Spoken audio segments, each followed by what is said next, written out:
আগেই অক্ষয় তৃতীয়ার দিন দীঘায় উদ্বোধন হয়েছিল জগন্নাথ মন্দির।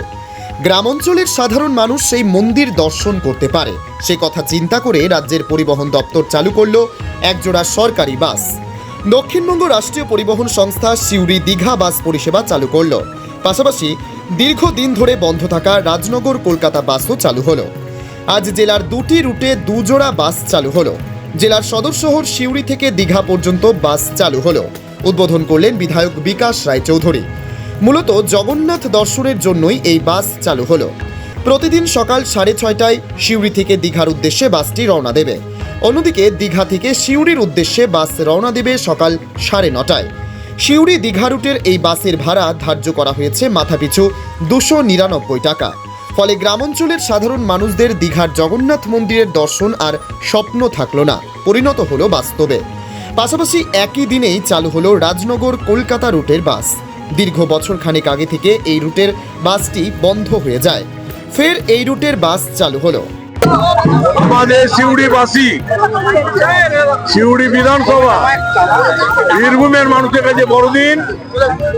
বাংলার মুখ্যমন্ত্রী যেমন দীঘায় জগন্নাথ দেবের মন্দির উপহার দিয়েছে, তেমনি আজকে সিউড়ি থেকে জগন্নাথ দেবের মন্দির দর্শন করার জন্য মাননীয় মুখ্যমন্ত্রী আবার সাউথ বেঙ্গল যে রাষ্ট্রীয় পরিবহন, সেই পরিবহন দপ্তরকেও নির্দেশ দিয়েছে যে সিউড়িবাসী যেন মন্দির দর্শনের সুযোগ পায়।